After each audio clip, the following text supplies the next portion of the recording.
The Special Operations Forces training grounds tucked away on the edge of the Fort Bragg Army Base, you know, the one near the foothills of the Rocky Mountains in North Carolina, always had that knife-edge tension, that feeling you're living right next to the Grim Reaper.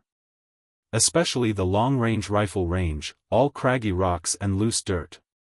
That place was hallowed ground. Only the absolute best, the guys who could really back up the talk, were allowed to even step foot on it. Right now, though, the eerie silence of that range was completely owned by one woman, an Army officer named Riley Vance. She looked like one of those high-end, exotic roses, the kind that cost you $35 a stem. But don't get it twisted, that flower had 1,000 razor-sharp, steel thorns hidden in its petals. She had this pale, almost translucent skin, a sleek neck, and her mouth was a firm, tight line that made her look like she was completely out of place in that savage, kill-or-be-killed world. But if you were dumb enough to look her in the eyes even once, you wouldn't dare say anything that sweet ever again. Her eyes were deep, bottomless black obsidian, and you could feel the magma boiling under the surface, ready to blow at any minute. And right now, during this live-fire exercise, her gaze was honed in like a laser-guided black knife, only locked on the target. Target at 9 o'clock, stationary hostile. Range 852 yards. Wind correction for crosswind, 3 meters per second, from the north. Fire in 10 seconds. The range control officer's voice was ice-cold and calm as it cut through the air. Riley held her breath. Through the scope of her M110 semi-automatic sniper system, the spot right between the eyes of the terrorist silhouette target 852 yards downrange was crystal clear, perfectly framed.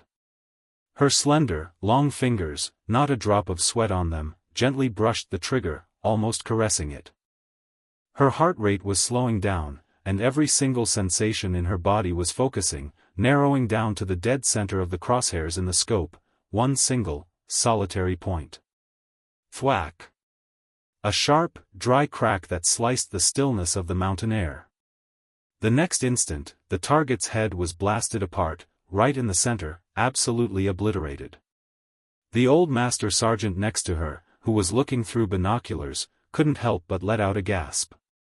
"Lieutenant, that was perfect. Right on the money." Riley didn't even twitch a muscle. In one smooth motion, she worked the bolt, ejecting the steaming hot casing, and loaded the next round. Sniping was as natural to her as breathing. Since she was at West Point Military Academy, her nickname had been 110% accuracy. Seriously, in every single skill a special operations member needed, marksmanship, physical endurance, land navigation, close-quarters combat, mountain climbing, airborne jumps, she crushed the competition, even the guys, leaving them shaking their heads in awe.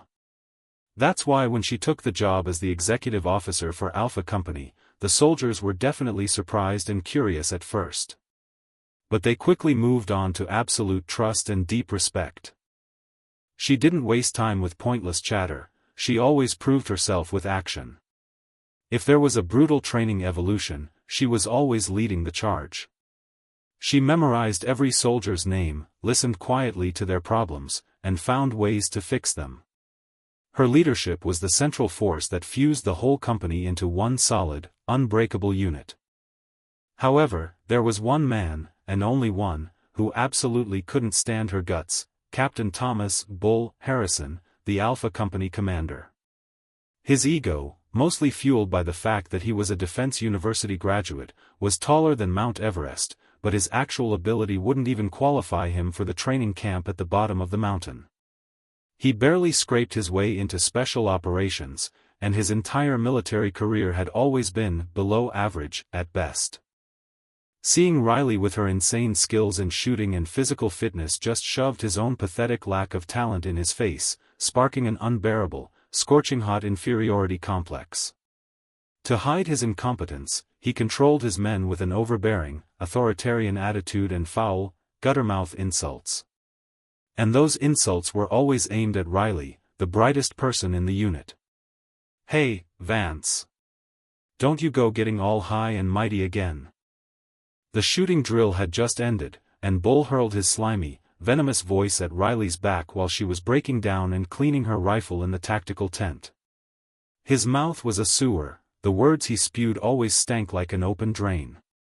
"What do you think you are, getting into sniping, being a woman and all, huh? Thank you for your concern, Captain. I will take note of that, sir."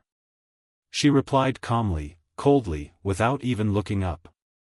For her, Bull was nothing more than a stray dog barking his head off. Ignoring him was the smartest move.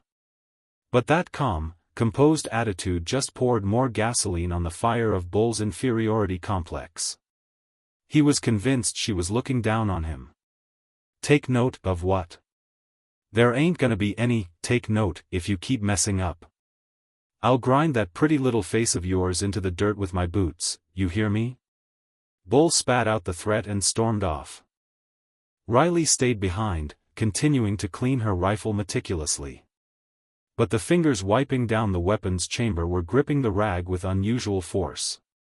She was killing her anger, suppressing her emotions. That's how she survived in this organization. The very next morning, Bull called Riley into his office for a private meeting. His eyes were shining with this gross mix of reptilian coldness and slimy, sick-to-your-stomach lust. It was creepy as hell.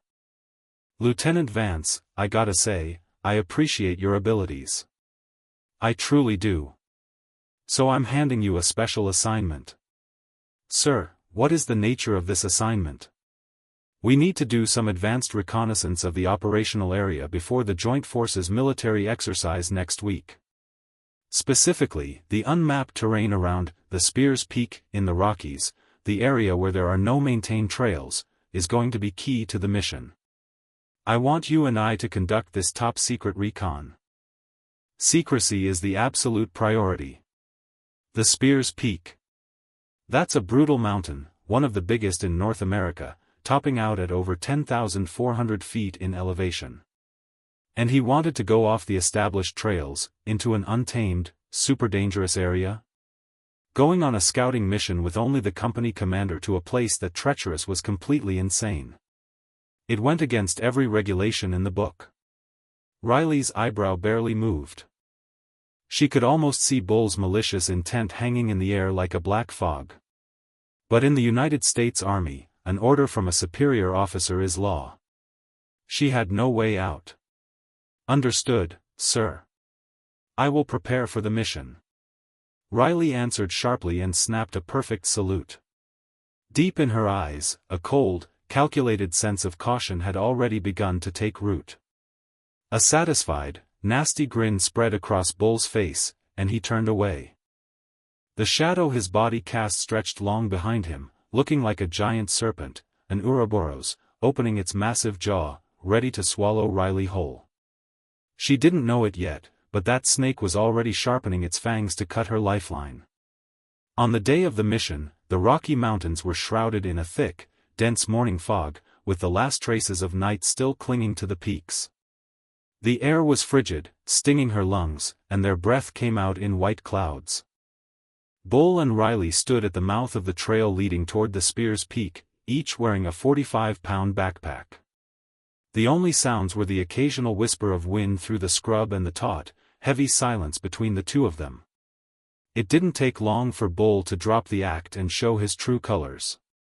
"Hey, Vance. Get your butt moving and match my pace. Women, man, you're all so damn slow. You trying to blow the whole operational timeline?" Bull, walking ahead, didn't even turn his head as he barked the order. Riley was right on his heels, never faltering, with a perfect rhythm and breathing technique that made her 45-pound pack look weightless. But Bull kept finding petty stuff to criticize, relentlessly picking at her. "My apologies, sir. Increasing speed now." Riley replied, her emotions shut down, speaking like a machine. She wasn't going to waste energy letting him get to her with his petty, pointless war of attrition. The only things that mattered were completing the mission and making it back alive. That was it. But Bull clearly had no intention of letting her rest. He started deliberately choosing the hardest routes, as if exhausting Riley was the mission. Steep, rocky scrambles where sharp edges jutted out.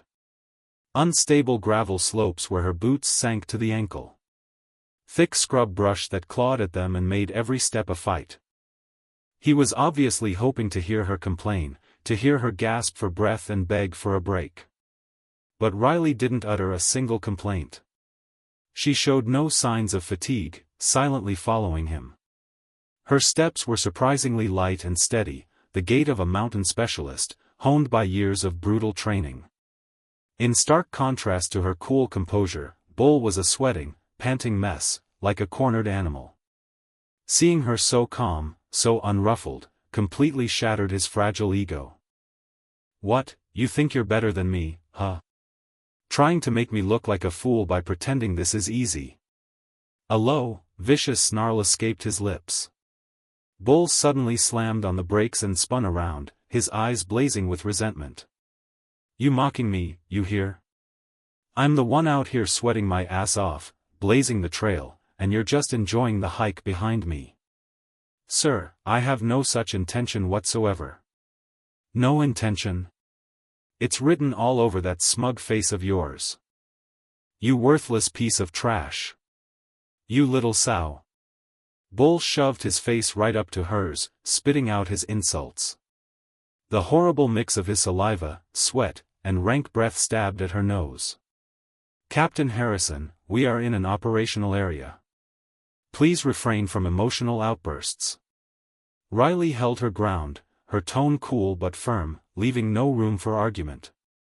Her eyes were ice, speaking volumes. "You are a base man, and you will not insult me." That look was the final straw, snapping the last thread of Bull's control. "Operational? Operational? I am the company commander here, and you are just a subordinate.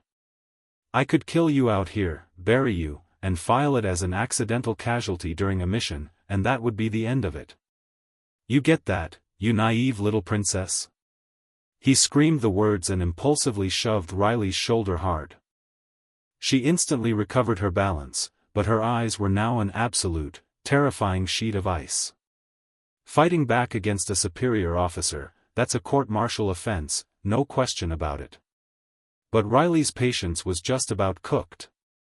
"Captain, if you continue with this irrational behavior, I will formally report you to higher command immediately upon our return to base." "Oh, you go right ahead, sweet cheeks. Do it if you think you can." Bull sneered.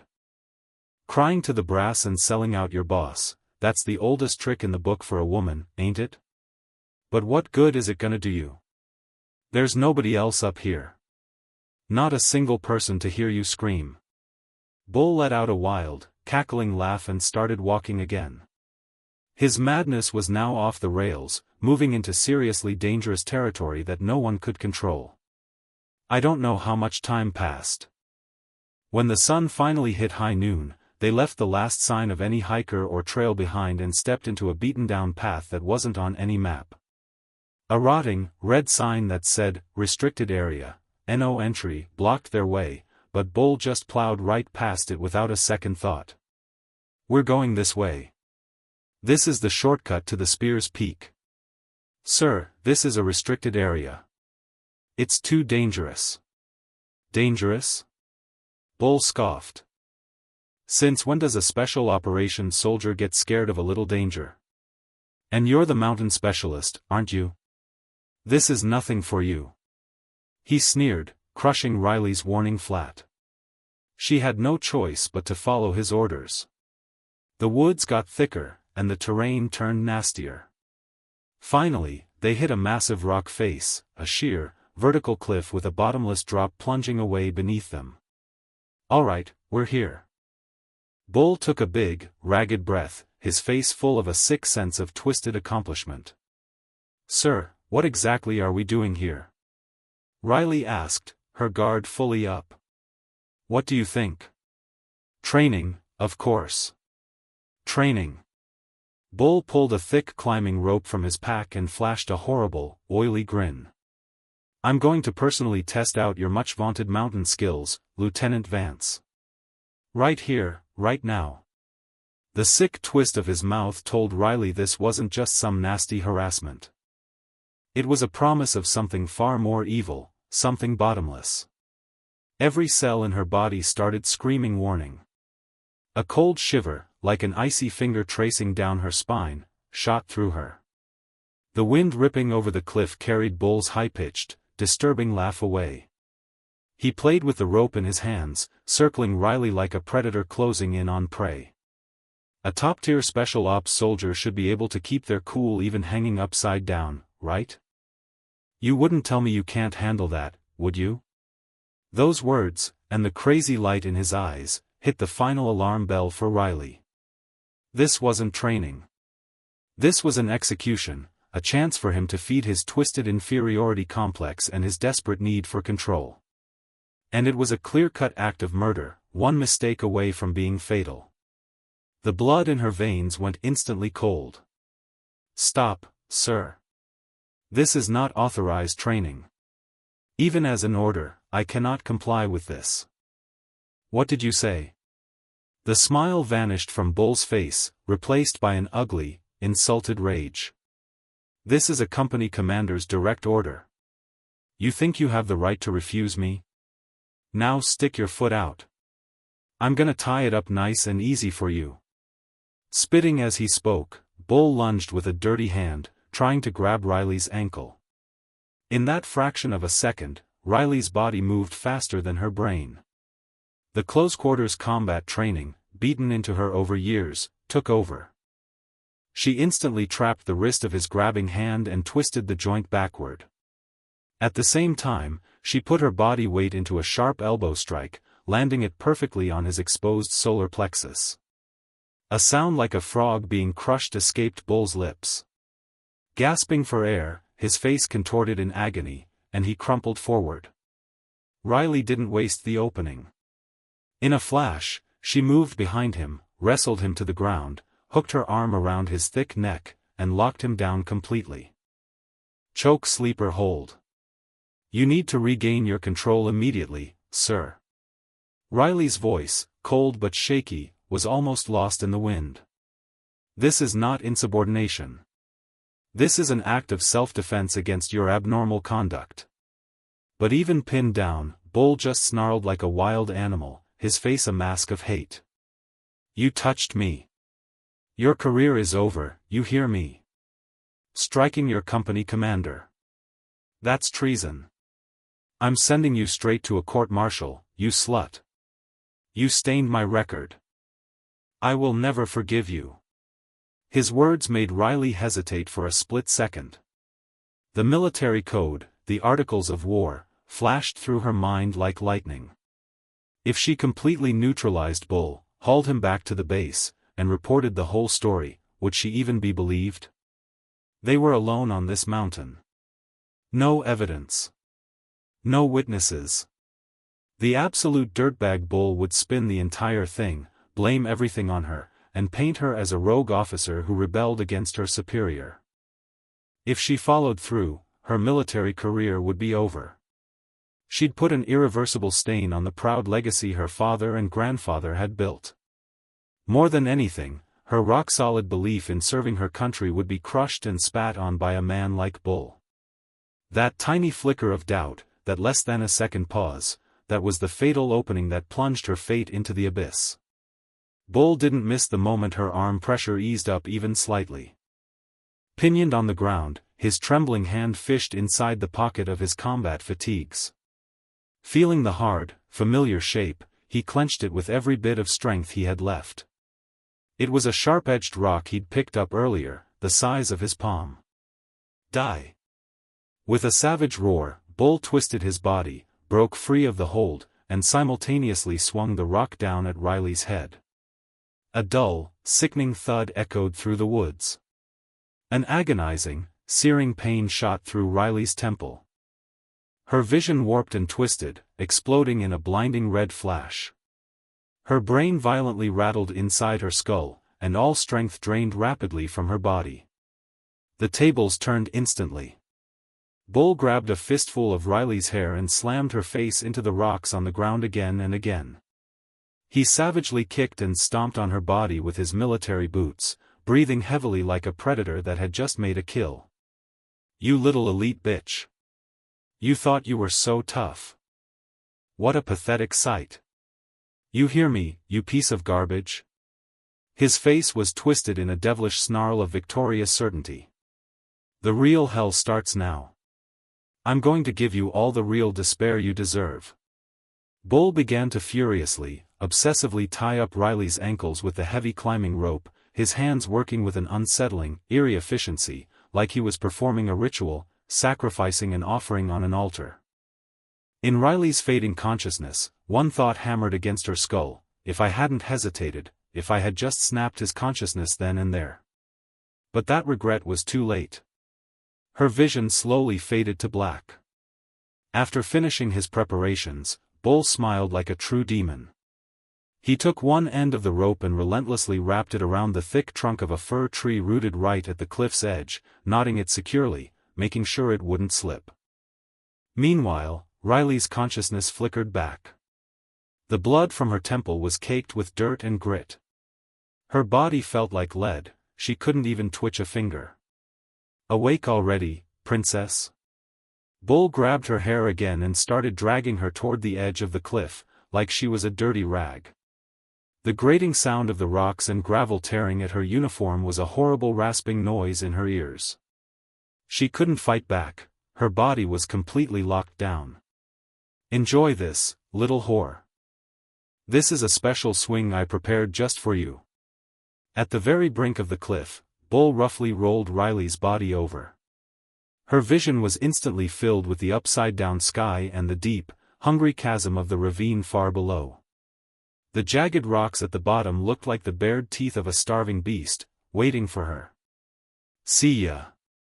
If you get a next life, try to be a normal woman who knows how to flirt with men to survive." After spitting out that final insult, Bull kicked Riley's body over the edge without an ounce of hesitation. A strangled, voiceless scream caught in her throat. The sickening sensation of her organs floating inside her body. An eternal moment of being pulled toward death. Then, the next second, a monstrous, violent shock slammed into her ankles, and Riley's body snapped upside down, dangling in the middle of the empty abyss. The rope, biting deep into her ankles, dug through flesh and scraped against bone. But the pain in her head was far worse. All the blood in her body rushed down, following gravity, into her skull. Her blood vessels strained, feeling like they would burst. Her vision was rapidly flooding with red, as if she were seeing the world from inside a sea of blood. Her own heart beat like a frantic alarm bell deep in her ears. From the top of the cliff, Bull's mad laughter rained down on her. "Ha ha ha ha. What a view. It's a work of art, I tell ya. Hey, what's wrong? Show me that elite spirit. Hang there until you're sun-dried jerky." He kept hurling insults until he was satisfied, then his interest seemed to vanish. He turned and walked away, his footsteps fading into the distance. Riley was left alone in the deep, quiet mountain silence. The wind played with her body, swinging her gently.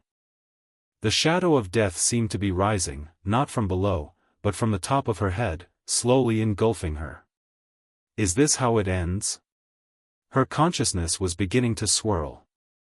Her head was splitting with pain. The sensation in her ankles had moved past pain and was now numbness. She tried to remember the day she swore she would serve. Her mind flashed back to the day she swore her oath, the promise to be a proud defender of this country and its people, just like her father and grandfathers. The blood, sweat, and tears she poured into training. The way she gritted her teeth and endured the prejudice and jealousy of a man's world. Was all of that going to end right here, right now, in this miserable way, because of that lowlife's tiny inferiority complex? No. Not like this. The bitterness, the rage, and, most powerfully, the savage instinct to live fanned the dying flame of her consciousness back to life. A hot tear escaped her eye, a single drop loaded with anger, regret, and the desperate yearning to survive. It traced a path down her cheek and, obeying gravity, was swallowed by the blackness of the ravine. Riley gathered the last of her strength and tried to move her body. Her abs and back muscles screamed, tearing with pain, but she wouldn't quit. She had to relieve some pressure on her ankles. Her hands flailed uselessly a few times until, finally, her fingers snagged her ankles. But the knots Bull had tied were rock-hard, frozen like concrete. They wouldn't budge. How much time went by? The feeling in her arms and legs was completely gone. Her vision started flashing, flickering to black. Death was right there. Just as she was about to give up and surrender to gravity, she remembered something in her combat jacket's chest pocket, her survival knife. That knife, which she was mandated to carry at all times for any contingency, was her last lifeline. A thin but sharp beam of light, named Hope, pierced the darkness of her despair. With a trembling hand, Riley searched the chest pocket. Her fingertips found the cold, hard feel of metal through the cloth. She pulled the knife out, gathering her final reserve of strength, and strained her shaking arm toward the rope. But in her unstable, upside-down position, her body just swung wildly, and the blade repeatedly sliced uselessly through the air. She was at her absolute limit. Her arm felt like a foreign object, too heavy to lift. "Please, move," she screamed inside, but her body refused to answer her desperate plea. The light of hope she had just grasped was about to vanish again. Her arm, clutching the knife, fell limply. In the distance, the eerie cry of a crow sounded like a morbid funeral song. Losing the grip to even hold the knife, Riley's consciousness began to sink into a deep, black void. All sensation faded. Only the distant feeling of her own existence, a sack of flesh swaying in the wind, remained. Ah, is this it? Resignation, cold as ice water, filled her heart. Just as that final thought started to fade, she heard it, a voice carried on the wind from the top of the cliff. "Vance. Lieutenant Vance." It sounded like someone was calling her. But she had no strength left to open her eyes or answer. It must be a convenient hallucination, a death dream. "Vance. Can you hear me? Snap out of it." But the voice was too clear, too frantic to be a dream. With a final, monumental effort, she forced her leaden eyelids open just a fraction. Against the blinding backlight at the cliff edge stood a single silhouette. Who is that?" A weak, raspy whisper tore from her throat. "It's me. Sergeant Sawyer." "Are you okay, Vance?" Sergeant Marcus Sawyer Davis. Her peer and a comrade in Alpha Company. He was usually quiet and kept to himself, but his honest character and rock-solid competence made him the one person Riley trusted above all others. "Sawyer, why are you here?" Captain Harrison was acting strange. "When I heard he was going on a recon mission with just you, into such a dangerous area, I had a bad feeling. I came right after you. I never thought I'd see this. This is awful." Looking down from the cliff, Sawyer's face shifted from shock to pure, cold fury. He immediately took the climbing rope from his pack and efficiently secured it to a nearby rock. Luckily, he had planned for a personal weekend mountain training session, so he had his full gear. He knew about Bull's usual venomous behavior, which is why he'd harbored a deep suspicion about the order and followed them, just in case. Now, his worst fear was a reality right in front of him. "Hang on for a bit. I'm coming down for you right now." With the movements of a seasoned professional, Sawyer completed his rappel setup and launched himself over the edge without hesitation. He descended quickly and, reaching Riley's side, first connected his safety harness and carabiner to hers, preventing any further fall. Then he drew his knife and, with an expression of pure malice, slashed the rope biting into Riley's ankles. Snap! The last strand was cut. The next second, all the tension drained out of Riley's body, and she collapsed limp into Sawyer's arms. The relief of being freed and the ultimate protest of her body, pushed far past its limit, stole her consciousness. Vance. Hey!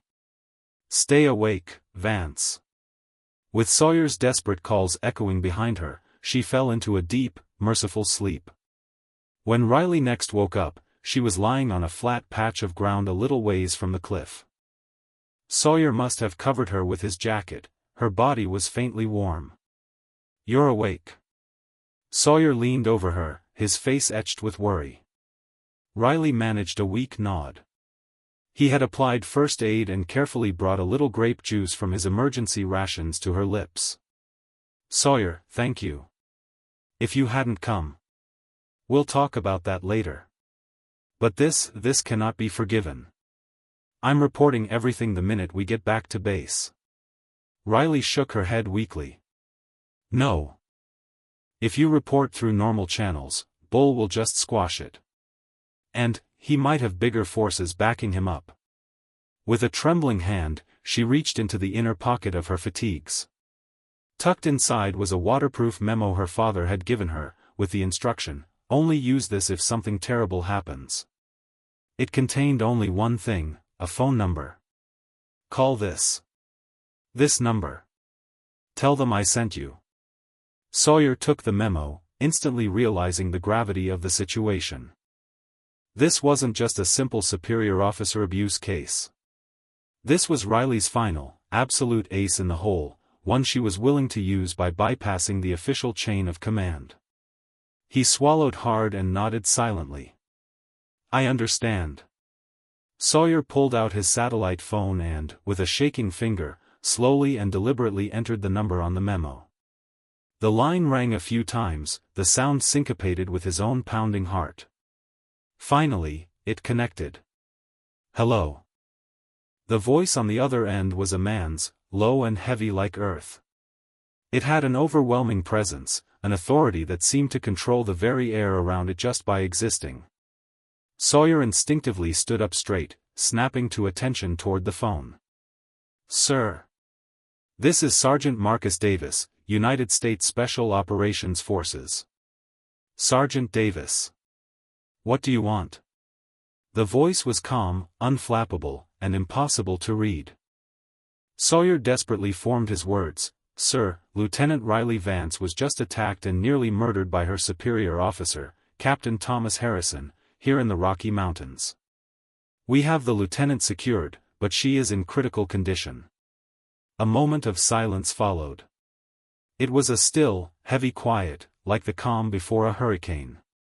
Then, a voice came back from the phone that was completely different in quality, a sound like the gates of hell creaking open. It was quiet, but infused with a bottomless rage that could shatter the world. I understand the situation, Sergeant. You did very well.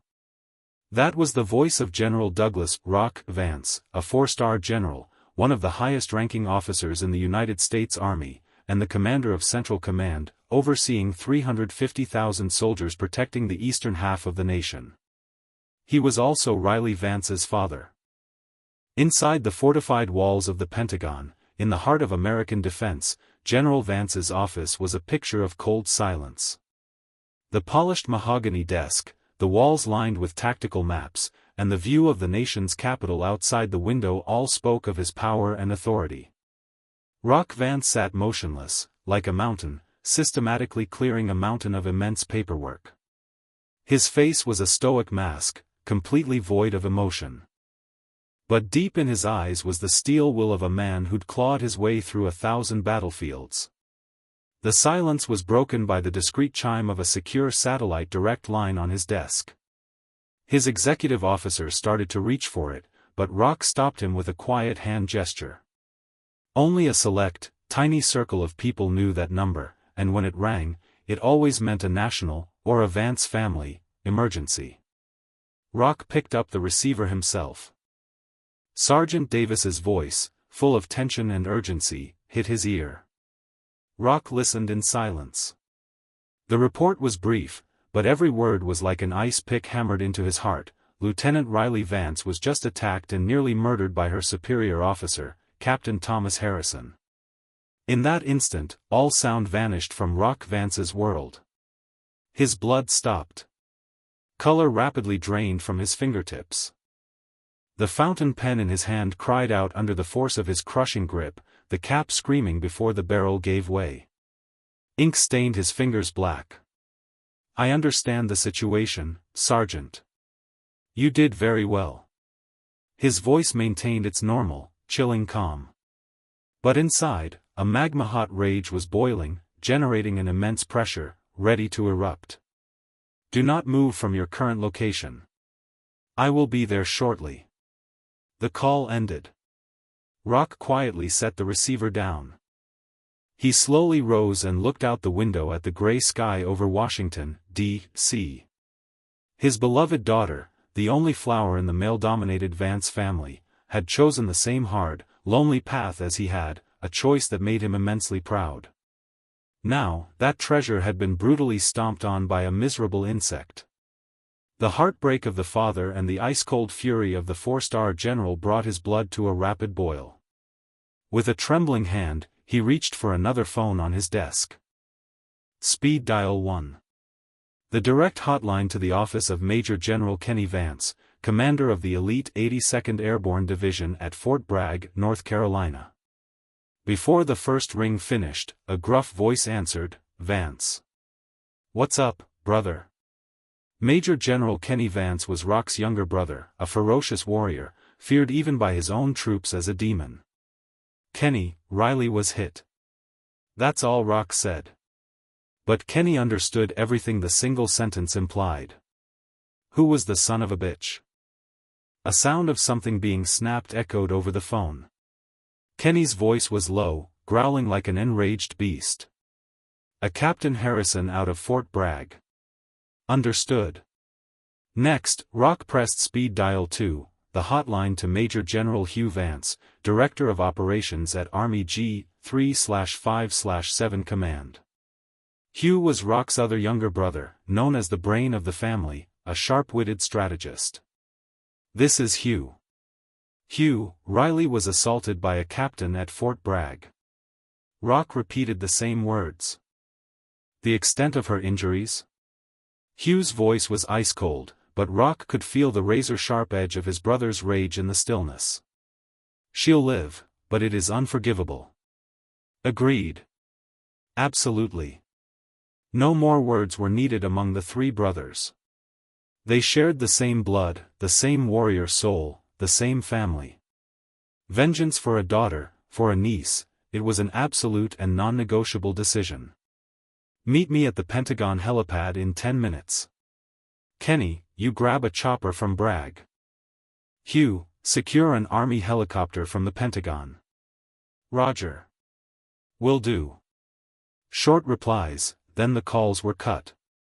Rock changed into his combat fatigues in the office closet. The 4 silver stars gleaming on his shoulder were proof of his loyalty to his country, but now he was using all his authority as a father for one single purpose. "General, where are you going?"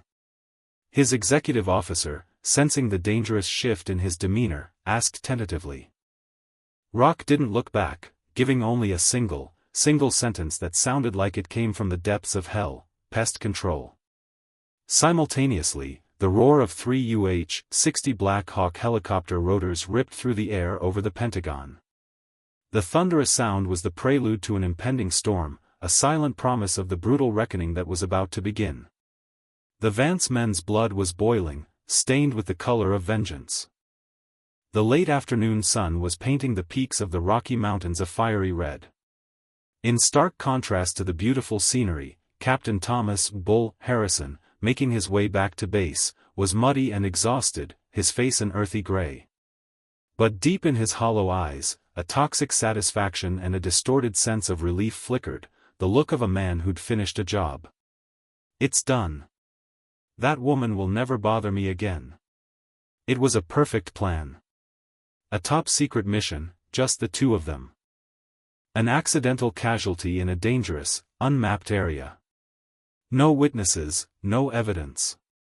Lieutenant Riley Vance, the thorn in his side, would just be recorded as a tragic female officer who died in the line of duty. Bull staggered through the main gate of Fort Bragg, deliberately feigning fatigue, leaning on a military police guard for support. The act was flawless. The post commander was instantly alerted and rushed out, his face pale with concern. "Captain Harrison. Are you all right? What about Lieutenant Vance?" Bull paused for a calculated few seconds. Then, he covered his face with his hands, faking sobs. Shaking his shoulders, he choked out the prepared lie in a voice full of fake anguish. I am so sorry, sir. I looked away for a second, and she lost her footing and fell off the cliff. He dissolved into staged tears and sank to his knees. Everyone around held their breath, completely taken in by his performance. The report quickly reached the post commander and the battalion commander. Summoned to the command office, Bull played the part of the distraught, exhausted commanding officer to the letter. "I should have stopped her more forcefully, sir. She was overconfident in her abilities. She wanted to take a shortcut, even on a dangerous route. I couldn't stop her. This is all my fault, sir." He spoke through crocodile tears. It was a cowardly ploy, leveraging Riley's known excellence to cleverly frame her death as the result of her own reckless overconfidence, thereby shifting all the blame. The post commander clapped Bull on the shoulder, offering words of comfort. "That must have been awful, Harrison. This isn't your responsibility. She was a fine soldier, but maybe it was a mistake of youth. Get some rest." Those words soaked into Bull's heart like the sweetest, most perfect honey. Pity, commendation, and an easy out. He had used Riley's death as a stepping stone to get everything he wanted. When the soldiers of Alpha Company were informed of their executive officer's death, the barracks were hit with deep grief and shock. The younger soldiers, who looked up to Riley like a sister, openly wept. A heavy, suffocating atmosphere took over the entire base. Bull stood before the troops, his face mournful. "I feel your pain, gentlemen. I truly do. But we are professionals. We must move past the death of Lieutenant Vance, carry on her spirit, and continue the mission. Her sacrifice must not be in vain." His words sounded like those of a decent, inspiring commander, but beneath the surface, it was calculated propaganda, a way to eulogize his crime and redirect the unit's solidarity toward himself. Finishing the false ritual, Bull returned to his company office, locked the door, and dropped his mask of sorrow. He looked into the mirror and a wicked grin slowly spread across his face. Idiots. Sipping his instant coffee, he reveled in the perfection of his crime. No evidence. No one would suspect a thing. Now, he could run the company exactly how he wanted, without interference. Soon, his courage would be rewarded with a promotion. My time has finally arrived. He leaned back deep into his chair, enveloped in a wave of intoxicating triumph. It was in that exact moment that a sound unlike any other suddenly tore through the base. Whump whump whump. The windows rattled violently. It wasn't the sound of one or two helicopters. It was a rhythmic, overwhelming roar, like a swarm of giant steel feet descending from the sky, an unmistakable, terrifying sound of a massive, hostile rotary wing assault. What the hell? There's no night training scheduled. Bull muttered, confused, and looked out the window. The sight that greeted him made his jaw drop. 3 blacked-out UH-60JA Black Hawk helicopters were ignoring every warning from the control tower and force landing onto the training field, tearing through the air like airborne tanks. Their movement wasn't the regulated pattern of normal transport or training, it was the precise, purposeful descent of an assault force locking onto a target. The base instantly erupted into chaos. Sirens blared. Soldiers poured outside, wondering what was happening. The look of smug satisfaction vanished from Bull's face. A cold sweat trickled down his spine. Those aren't regular unit choppers. The markings on the fuselage, those belong to the Central Command Commander's direct fleet. Why? Why would a 4-star general's choppers land here without any notice? His mind screamed emergency. With a final, deafening blast of air, the 3 black behemoths slammed onto the tarmac. The swirling dust they kicked up covered the ominous scene like a smoke screen from a battlefield. Bull's heart hammered in his chest, gripped by a crushing sense of dread. The false peace and silence were mercilessly shredded by the iron wings. As the dust slowly cleared, 3 silhouettes emerged from the haze, like men walking out of the gates of hell. As the helicopter doors slid open, heavily armed military police swarmed the area, quickly securing the perimeter and silently staring down the shocked and confused soldiers. Then, from the center, 3 officers slowly began to walk forward. The man in the middle wore 4 silver stars on his shoulder, the rank of general.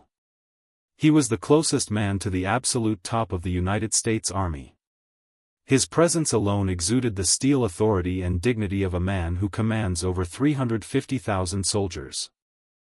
Flanking him were 2 men, both wearing the 2-star rank of Major General. One radiated a brutal, animalistic intensity from his heavily muscled physique, his eyes barely containing a volcanic fury. The other was sharp-featured, exuding an icy composure, his gaze like a surgeon's scalpel, analyzing everything on the base.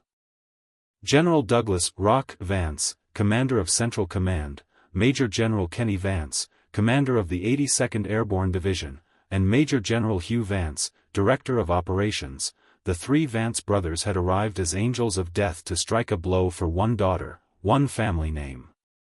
General. The post commander, having rushed out of his jeep in a state of utter panic, stood frozen before the 3 men. His face was white, and sweat poured from his body at the sight of the unbelievable spectacle. What is the meaning of this? There was absolutely no advance notice. Rock Vance cut him off coldly. Silence. 2 simple syllables, but they carried an absolute gravity that crushed all possible protest. The commander choked on his words, as if strangled. Rock ignored him, staring straight ahead. Effective this moment, I am taking command of this post. You will proceed to the command office and remain in custody until further notice. You will not leave that office without my direct permission. But, sir, even as Central Command General, the chain of command for this post. Did you not hear me? Rock finally fixed his gaze on the commander. His eyes were absolute zero. The commander, struck by an instinctual terror, was paralyzed, his spine frozen. He knew to the core of his being that he was facing not just an officer, but a man who held the absolute power over his career, his very fate. Why yes, sir. Understood. The commander mechanically obeyed, was escorted by 2 MPs, and retreated in defeat. He knew, better than anyone, that his military career had just ended. Rock gave a brief nod to his deputy, Hugh. Hugh, begin. Roger. Hugh responded curtly and gave a cold command to the MP commander, Alpha Company, and all officers assigned to it, assemble on this field immediately. All hands. 5 minutes. Anyone late will be considered in violation of a direct order. The order blared across the entire base through the public address system. Attention. Attention. Alpha Company all personnel. Report to Field 1 immediately. Repeat. The unusual, unscheduled announcement sent Fort Bragg into a panic. Captain Harrison, still in his office, basking in his false sense of security, heard the broadcast. A sickening cold clutched his heart. Alpha Company assembly? Why? I wasn't told anything. An unknown dread began to consume him. Could it be about Vance? No, impossible. My plan was perfect. No one could know. He desperately reassured himself. No, this must be some other unexpected emergency. He frantically yelled at the confused soldiers and hurried out to the training field. When Bull arrived, the scene took his breath away. 3 generals stood like statues in the center of the field, surrounded by armed military police. His Alpha Company troops were lined up at attention, their faces pale with fear. He didn't recognize the three generals at the heart of the commotion, but the sheer number of stars on their shoulders hit him like a physical blow: 4-star general, and 2 major generals. Why? Why are the army's top brass here, out of the blue, in front of my unit? As Bull stood there stunned, 2 MPs grabbed his arms and dragged him, without a word, toward the generals. What are you doing? I'm the company commander here.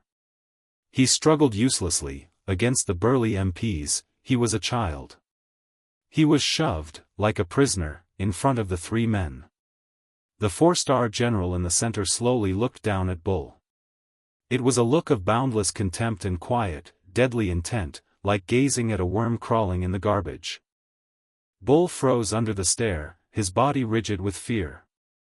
Then, a heavy, cold voice that seemed to rise from the depths of hell spoke his name. Are you Captain Thomas Harrison? A tomb-like silence fell over the field. The soldiers of Alpha Company could only stand and watch the surreal scene unfolding, their breath held tight. They instinctively knew that their fate was now in the hands of these 3 generals. Bull, at the center of the attention, was paralyzed, like a frog stared down by a snake. His brain refused to accept the reality. Why is the Central Command General here? Why am I being dragged out like this? Finally, General Rock Vance slowly opened his mouth.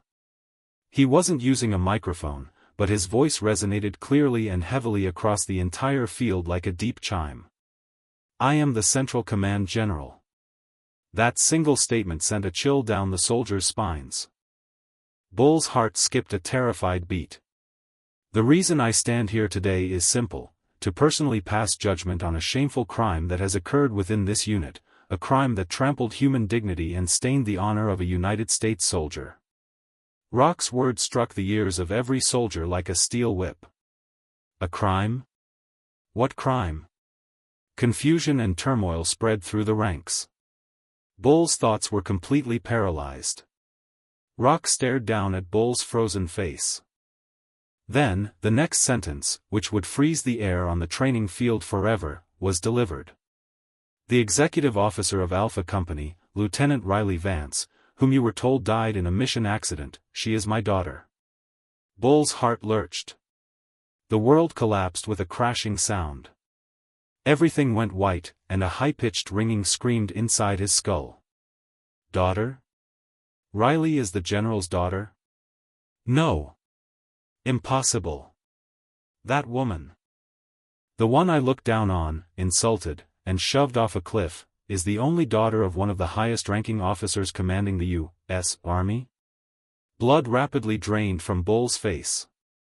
His legs trembled, he could barely stand. The gasps of shock and horror that rippled through the soldiers sounded like they came from a distant world. His supposedly perfect world, his arrogance, his future, it all shattered in that instant. Rock Vance ignored Bull's collapse and quietly raised his hand. At his signal, Sergeant Sawyer Davis, standing at the rear of the formation, stepped forward with an unwavering stride. Sergeant Davis, report everything you witnessed, exactly as it happened. Yes, sir.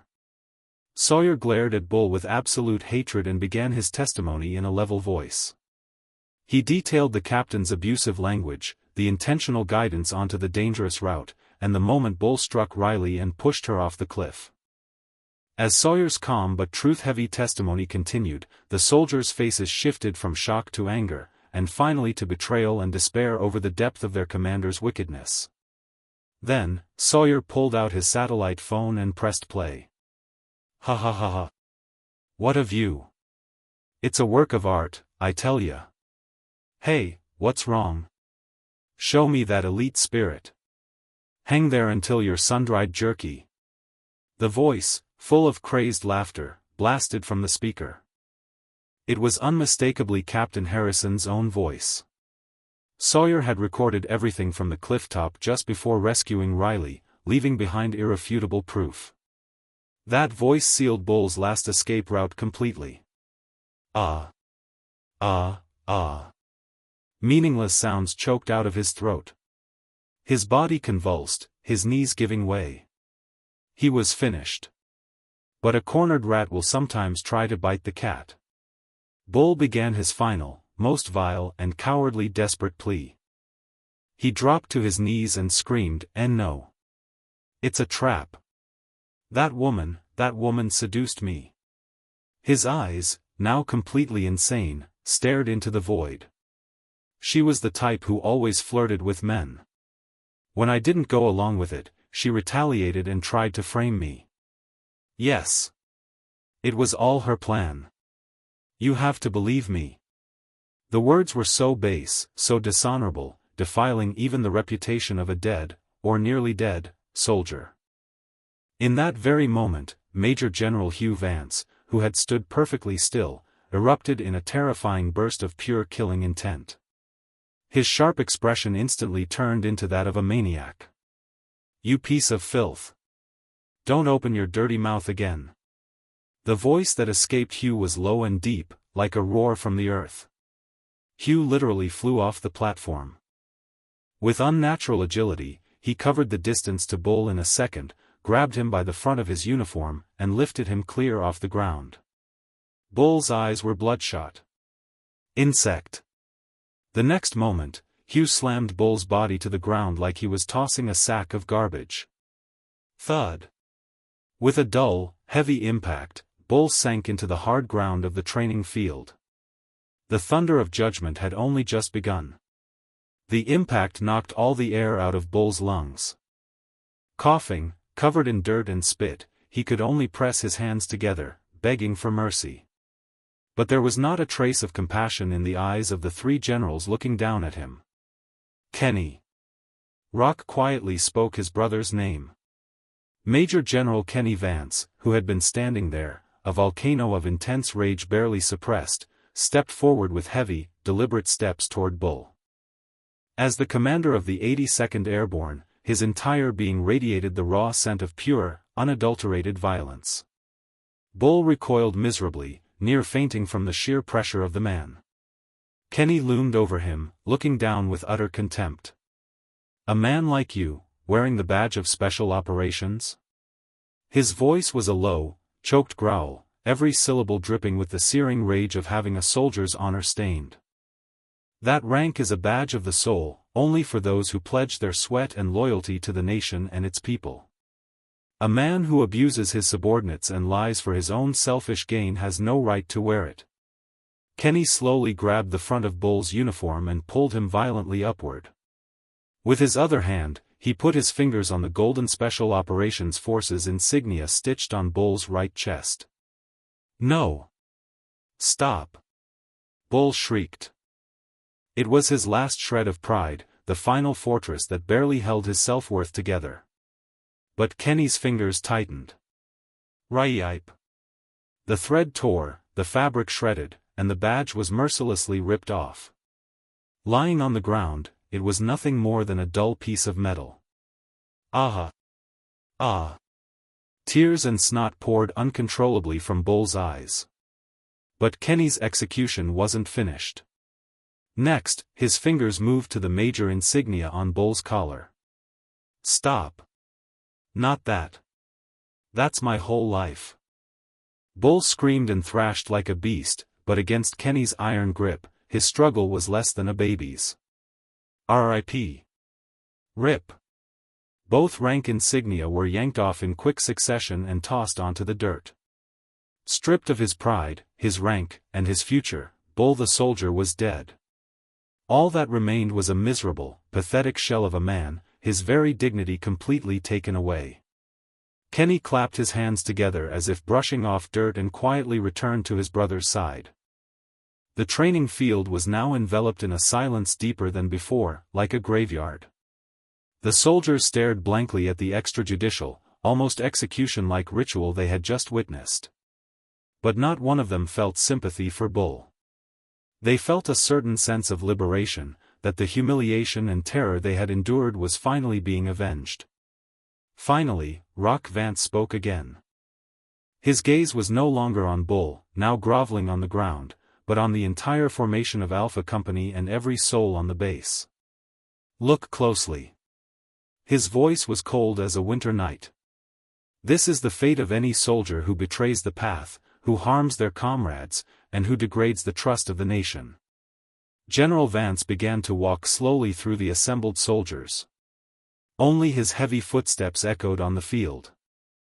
I have a question for you all. Why was such wickedness overlooked for so long?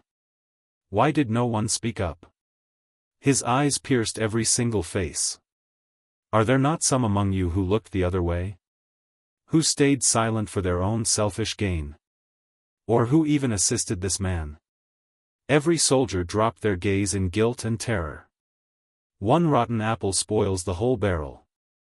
This Captain Harrison may have been just one rotten apple. Rock Vance stopped and spoke with chilling finality. Then there is only one thing left to do. His eyes burned with the fire of hell. The cleansing has only just begun. The deep root of corruption that has festered within this post, you and I are going to burn it all down. His statement was the end of Bull's individual judgment and, at the same time, a declaration of war against the post itself. Military police escorted the shell-shocked Bull away. His footsteps faded, signaling the start of his long, long journey into hell. But the hell for those left behind was just beginning.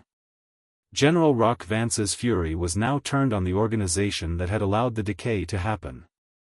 The opening of Pandora's box. After Bull was dragged away, only a leaden silence remained on the training field. The general's words were branded into the soldiers' minds like a curse. All training was cancelled. The base, like a scene frozen by an ice age, stood still. Soldiers could only hide in their barracks and offices, holding their breath, waiting for the inevitable. The next morning, the storm arrived with the dawn. Black sedans, like a funeral procession, streamed through the main gate. From them stepped men in crisp, black suits, not combat fatigues. The insignia on their lapels, a chrysanthemum entwined with a sword, gleamed coldly, the badge of the Defense Secretary's Special Inspection Unit. Rock had moved. To surgically excise the rot from the base, he had directly called in the legal heavy hitters from the Department of Defense itself. The inspection unit moved with mechanical, cold efficiency. With emotionless faces, they fanned out across the base, to command, the supply unit, finance, and every company office, and began seizing all documents and computer hard drives without question. Officers who tried to resist stood down instantly when the team leader presented an order signed by the Secretary of Defense. The entire base became a giant terrarium, sealed off by invisible glass walls. The investigation's focus started with Alpha Company but rapidly expanded to the entire battalion and every corner of the post. The Pandora's box that had been kept tightly sealed was quietly being opened. At first, everyone was silent, locked in fear. Even with the tyrant Bull gone, they didn't know what would happen next. The fear of the system was soaked into their bones. But that silence was broken by a single, young private. In his private interview with the inspectors, he spoke in a trembling voice, but clearly, naming the physical abuse he suffered from Bull and the senior NCOs who had stood by and laughed. That one act of desperate courage was the first crack in the dam. I have something to say too. Once one voice spoke, it triggered a chain reaction. The voices that had been suppressed by fear started pouring out one after another. Long lines of soldiers waited outside the interrogation rooms to give testimony. The facts they revealed were beyond shocking. Bull's abuse was only the tip of the iceberg. There were finance officers who were embezzling training funds for private parties. Senior NCOs in supply were stealing rations and gear meant for the troops and selling them to outside vendors. Commanders were favoring and promoting only soldiers within their specific cliques. Lieutenants were covering up attempted suicides by traumatized soldiers as accidental training injuries. Beneath the shining emblem of the post, corruption and injustice were eating away at the organization like a malignant cancer. And the name of the man who stood at the top of all this decay, the one who had knowingly endorsed all the evil, was revealed, Major General Richard Mirai, the post commander. He was Bull's senior from the military academy and his protector. Numerous internal complaints about Bull's insane behavior had reached Mirai's desk, but Mirai had dismissed every single one as boys being boys, letting Bull off the hook. His apathy and tribal loyalty had nurtured the monster that was Bull and was the primary cause of the tragedy. A few days later, the inspection unit stood before the trembling Mirai in his office, their evidence piled high. "I didn't know. I knew nothing." He continued his pathetic excuses until the inspectors played the tearful audio tape of his subordinates' accusations. Finally, he broke, collapsing on the spot. "Major General Richard Mirai, you are hereby placed under arrest for dereliction of duty, obstruction of justice, and conspiracy to commit fraud." The troops watched with complex emotions as Mirai was dragged from his command office by the MPs. The symbol of their fear had just crashed to the ground. The cold-blooded decision. But it wasn't over. That evening, the inspection unit leader delivered a classified interim report to General Vance at the Pentagon. "General, I report that we have arrested Post Commander Mirai, as expected." The leader paused, his voice turning heavy. "However, from the documents we seized, several names of high-ranking officers have emerged. It appears this post may only be the extreme edge of a corruption network far larger than we imagined." On the other end of the line, Rock didn't answer. Only a cold silence filled the air. The inspection unit leader sensed the quiet before the storm, the tremendous rage lurking beneath the stillness. General Vance's real fight had only just begun. His gaze was now set on the even deeper, darker core of the enormous United States Army institution. The father's forgiveness and the soldier's resolve. Clean, sterile, and quiet. That was the only world Riley Vance had seen for days. She was in a special patient room on the top floor of the Army Medical Center. The smell of disinfectant and the occasional rhythmic footsteps in the hallway were the only reminders of the real world. Her physical wounds were healing with miraculous speed. The laceration on her head was stitched, and the bruises were fading to a sickly yellow.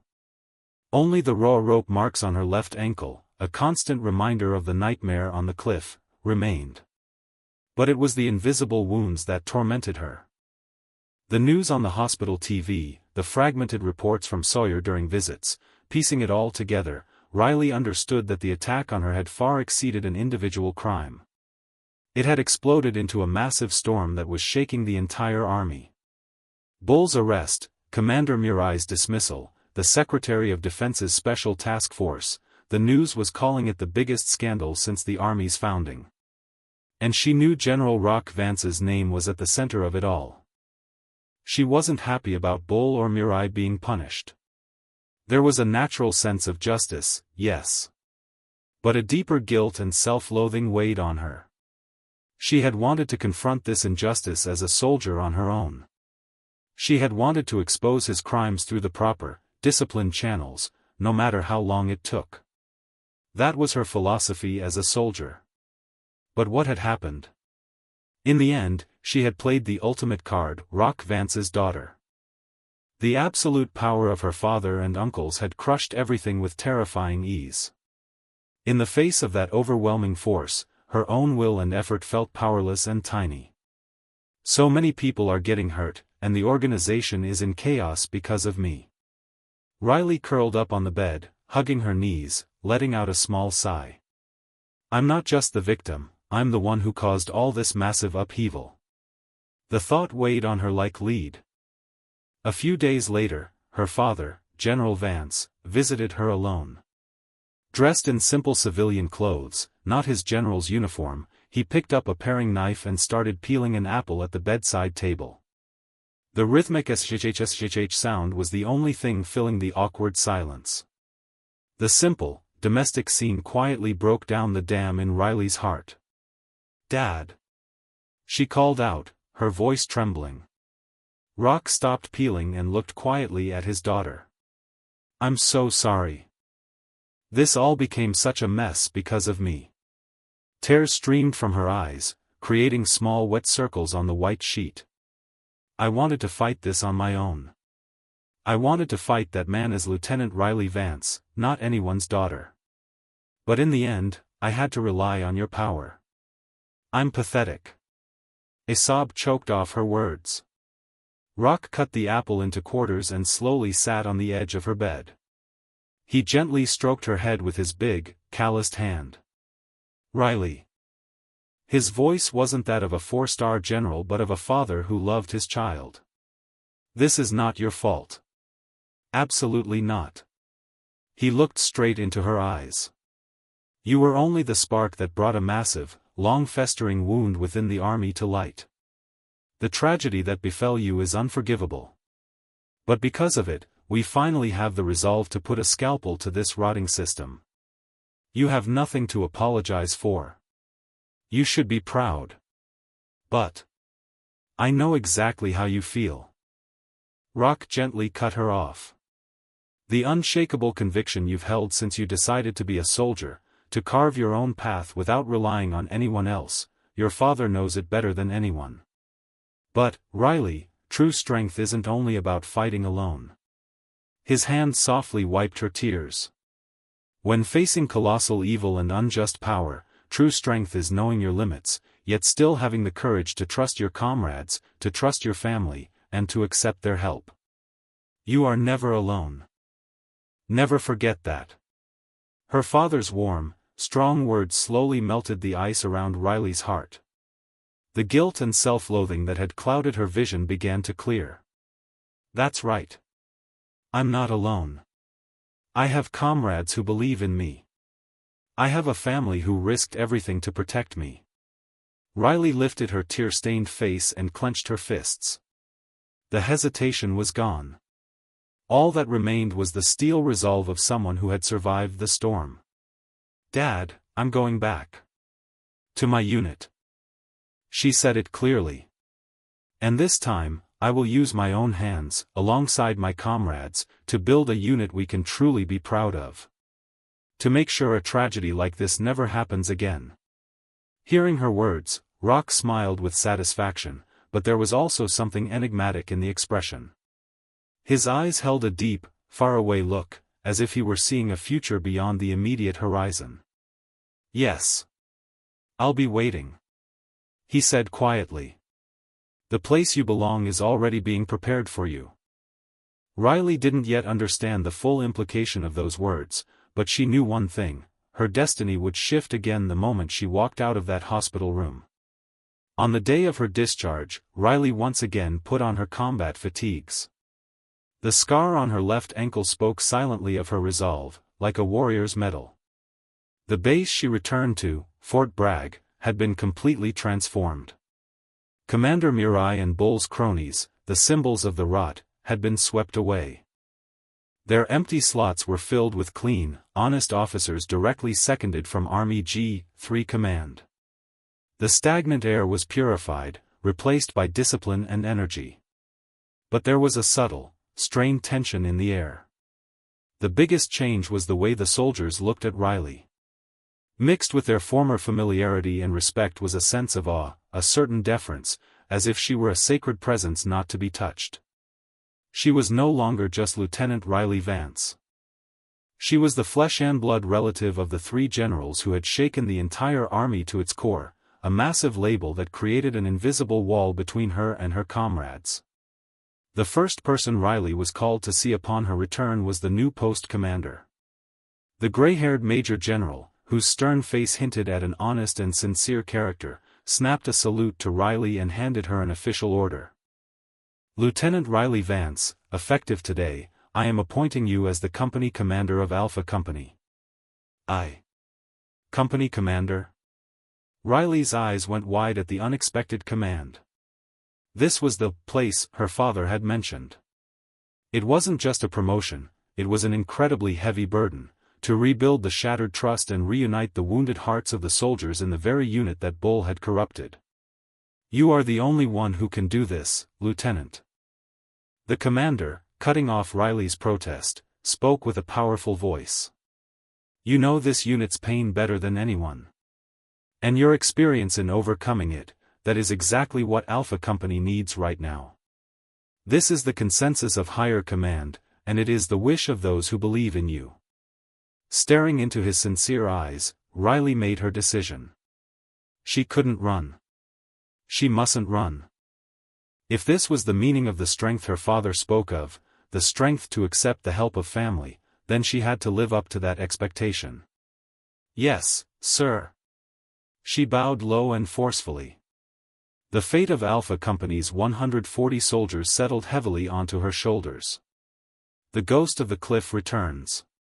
Riley had barely started her work rebuilding the unit when the day arrived.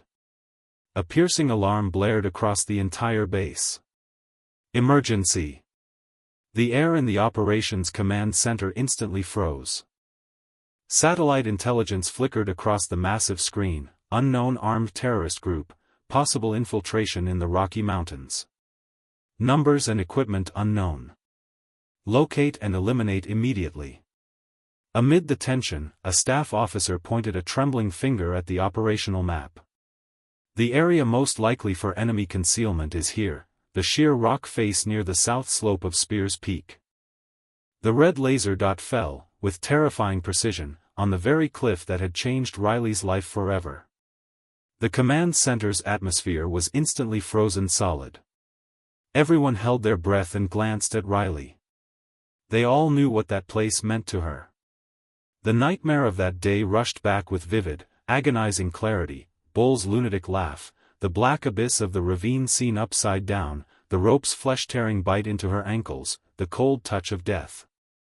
Her breath hitched. An icy sweat traced down her back. Her knees trembled slightly. But the tremor stopped dead just a few seconds later. She ground her teeth, willing the ghosts out of her mind. This isn't a personal trauma anymore. It was a real threat to the nation's security. It was the absolute responsibility of a commander to lead the troops who were nervously looking at her. The new commander put a hand on Riley's shoulder, asking with deep concern, "Captain Vance, can you command this operation? I won't force you. We have alternatives." That concern was the final match that lit the fire in Riley's heart. She looked straight into the eyes of the commander, then into the face of every officer in the room. Her voice, clear and unwavering, cut through the tension. "No issue, sir. There is no one in the army today who knows that area better than I do." The words held the absolute confidence and strength of a person who had completely conquered fear. Operation Sword of the Dawn. Immediately, Alpha Company prepared for deployment. Anxiety about the mission, and more so, concern over their new commander's state of mind, were visible on their faces. Riley saw it all and stood before them. "I know what you're worried about," her quiet voice echoed in the hangar. "Yes, the operational zone is deeply connected to my past." She met the eyes of every soldier, her own full of burning resolve. "The ghosts of the past, I will personally bury them completely during this mission. As your commander, I am responsible for every single one of your lives. All I ask is that you trust me and place your lives in my hands." She paused, then declared powerfully, "We will all return here, alive, together." The word struck the troops like thunder. The anxiety vanished, replaced by absolute trust in their commander and the light of a warrior's resolve. The hesitation that once clouded Riley's eyes was gone. She was spreading her wings of steel, ready to fly back into the storm of her own past. The UH-60JA Black Hawk rotors began to roar, cutting through the night. The black choppers flew low over the rugged peaks of the Rockies, like enormous raptors melting into the darkness. Inside, fully equipped elite soldiers of Alpha Company sat, centered by Captain Riley Vance. In the dim red light of the cabin, Riley calmly reviewed the map and her GPS, her concentration sharp and almost euphoric. The ground below was the birthplace of her nightmare, but her mind was now filled not with fear, but with a focused intensity. They will use that cliff. Thinking like a terrorist, she reasoned, to hide, evade pursuit, and secure an escape route in a mountainous area, that sheer cliff face would be a natural fortress. A regular unit would either have to detour or climb it head-on, both consuming time and carrying huge risk. The enemy thinks of that place as the Army's weakness. But Riley knew that weakness was the best chance to outsmart the enemy. 2 minutes to insertion point echo. The pilot's calm voice sounded in her headset. Riley stood and gave her final orders. Upon insertion, Bravo team will loop south to completely cut off their escape route. Charlie team will deploy on the ridge west of the cliff and prepare for flanking fire support. She looked at her Alpha team members, including Sergeant Sawyer Davis. We, Alpha team, will hit them head-on, directly from above that cliff. The sheer audacity of the plan sent a ripple of tension through the team. Dropping onto that cliff face at night, right in front of the enemy? It's suicide. But Riley's eyes held not madness, but the absolute certainty of victory. Don't worry. I will cut the path for you. That single sentence dissolved their doubts. Their commander wasn't crazy, she had chosen the surest way to win. As the helicopter reached the drop zone and began to hover, the insertion began. At Riley's command, the soldiers slid down the fast ropes, vanishing into the dark. Riley, the last one remaining in the cabin, looked down at the deep abyss. The chasm that once pulled her into despair, she would now make it her ally. She leapt from the helicopter without hesitation. On the ground, the team moved silently, like beasts, their coordination flawless.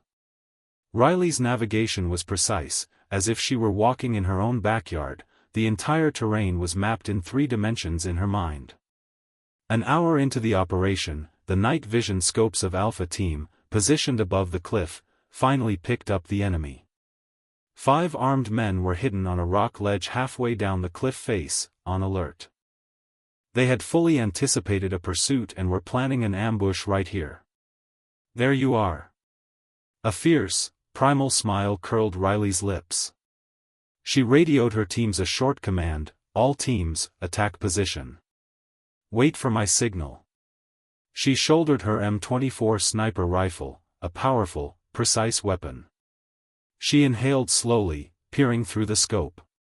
The crosshairs centered, without the slightest deviation, on the forehead of the enemy lookout. The humiliation, the despair of that day, flashed through her mind. But it was no longer trauma. It was merely the final impulse to pull the trigger. Carry. The single gunshot ripped through the night silence. The lookout's head erupted in a crimson mist. That was the signal. The gates of hell opened. Flares rained down onto the ledge from Charlie Team on the western ridge. Simultaneously, Bravo Team, blocking the south escape, opened fire, forming a perfect crossfire. The panicked terrorists couldn't even tell where the bullets were coming from, they were completely trapped. And from above, the final element of despair descended: go. Go. Go. At Riley's cry, Alpha Team began to rappel down the cliff face en masse. They were shadows coming from the place the enemy thought was safest. Riley drew her pistol while descending, raining down precise fire on the enemy below. She was a Valkyrie, a true goddess of the battlefield. Within minutes, all resisting terrorists were neutralized. The fighting ceased, and silence returned. Dawn was breaking, painting the eastern sky in gold. Riley stood alone on the cliff top, surrounded by the smell of blood and gunpowder. The space where she had once been suspended, almost dead, lay below.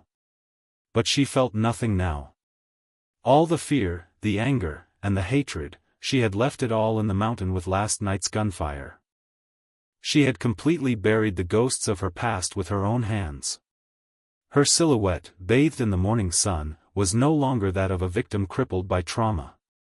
It was the figure of a true commander who had led her troops and completed a difficult mission, a warrior of steel who would not bend to any adversity. The operation's code name, Sword of the Dawn. It symbolized the moment Riley Vance, the sword, had been fully unsheathed from the scabbard of her past, ushering in a new age. The success of Operation Sword of the Dawn was more than just a victory, it was a powerful declaration that the Army had excised its own rot and was regenerating like a phoenix after a necessary self-purification. Riley and Alpha Company's achievement was widely broadcast by the Defense Department, turning them into national heroes overnight. The stage was set for the highest honor. At the Pentagon Auditorium, the ceremony for the Sword of the Dawn was held with full military solemnity, packed with generals and flashing cameras. Riley stood tall at the center of the stage. The Secretary of Defense himself pinned the Distinguished Defense Service Medal on her chest, the highest honor an active duty officer could receive. For a female officer to receive it was an unprecedented milestone. The Secretary of Defense then stepped to the microphone, pushing aside his prepared remarks to speak from the heart. Captain Riley Vance and her comrade standing here are the pride and the future of our nation. He then announced the decision, Major. The room murmured. Riley had been approved for a double promotion in recognition of her service. He looked at her warmly. She was at the very center of the darkness we chose to ignore. In the deepest despair, she never broke, but upheld her honor as a soldier. Her very existence is a living beacon showing the new path the Army must take. The speech was more than praise, it was a declaration of a break with the past. Through the new symbol that was Riley Vance, the Army would be reborn, a place where only merit, honor, and loyalty to the country would be justly rewarded, not politics, gender, or clique. A few days after the ceremony, Riley was summoned to the Secretary's office. The Secretary, her father General Vance, and her two uncles, Major General Kenny and Major General Hugh, were waiting for her. Major Vance, we have prepared two paths for you. The Secretary spoke with a fatherly smile. One is the path of an elite staff officer here at the Pentagon, at the heart of the Army. With your brilliant mind and experience, you could one day be one of the top commanders directing this nation's defense. It was a glorious, enviable path, the moment her future was paved with a red carpet. But Riley shook her head, not hesitating for a second. Secretary, Dad. That honor is more than I deserve. She stood up and turned to face the four men, with the cityscape of Washington outside the window behind her. Her eyes were perfectly clear. My place, I believe, is not behind a desk in this air-conditioned room. My heart is still out in the field, where the smell of sweat, mud, and gunpowder is. I believe a commander should always be with their troops, leading from the most dangerous front. Please, send me back to the field. I wish to serve this country as a warrior holding a gun, not a pen. Her honest, unwavering philosophy stunned the four men. They could feel, in her very presence, that the young major had grown into a true leader, far exceeding their expectations. Finally, her father, Rock, spoke, a smile of immense pride on his face. I thought you might say that. He exchanged a look with the Secretary and reached for a second, classified folder on the desk. That's why we prepared a second path for you. The folder was placed in front of Riley. The cover read, Joint Special Task Force, J-SOF, Establishment Project. It was a grand plan to create Japan's first integrated special operations force, drawing the best elites from the Army, Navy, and Air Force, specializing in national-level counterterrorism and top-secret missions. And listed on the page as the inaugural team commander of the 1st Special Operations Team, codenamed Griffon, was the name, Major Riley Vance. Your abilities have grown too big for a single company, Major. The Secretary said. But we cannot chain your spirit to a desk. This new unit is the ultimate front line of the field. You will be conducting the most dangerous and vital missions this nation faces. Go build the strongest sword in the country with your own hands. Riley's heart pounded. This was the highest honor she could ever have dreamed of, and simultaneously the most brutal challenge. She gripped the folder and answered with a voice full of resolve. Yes, sir. I accept this command. A few months later, at the newly established J-SOF training base, 30 elite soldiers stood in razor-sharp formation on the runway, clad in the black of the Army, the blue of the Navy, and the camouflage of the Air Force. Major Riley Vance stood before them. The 2-star rank on her shoulder felt heavier and shone brighter than any general's. From this moment, we are one family. You will leave the pride of your former units behind. We serve only one master, this nation. Her voice was quiet, yet it held an absolute authority that penetrated every corner of the base. We will be the sword of the dawn, the first to light the way when the nation is plunged into the deepest darkness. We will be the sharpest shield of steel when the people face their greatest threat. And we will be the invisible shadow that the enemy fears the most. The training will be hellish. The missions will always be on the edge of death. But never forget, we are not alone. Trust the soldier next to you, and push past your limits. That is how we will become legend. Hua! The roar of 30 souls shook the sky. Riley saw the same burning fire in their eyes. She turned toward the waiting Black Hawks and raised her hand powerfully. Commence Phase 1 selection training. Load up. With unified motion, the soldiers boarded the helicopters. Riley, the last one in, stood at the edge of the open door, feeling the rushing wind. She looked down at the base shrinking below. The lonely tears shed on that cliff edge, the feeling of powerlessness before corrupt authority, the brutal memory of fighting at the brink of death, all of it had become the steel framework that defined her today. She lifted her face to the boundless blue sky above the clouds. A steel flower that had blossomed brilliantly in the storm of ordeal. Major Riley Vance was now the nation's most beautiful and most formidable warrior, launching powerfully into the glorious dawn of a new era. The legend of Riley Vance had just begun.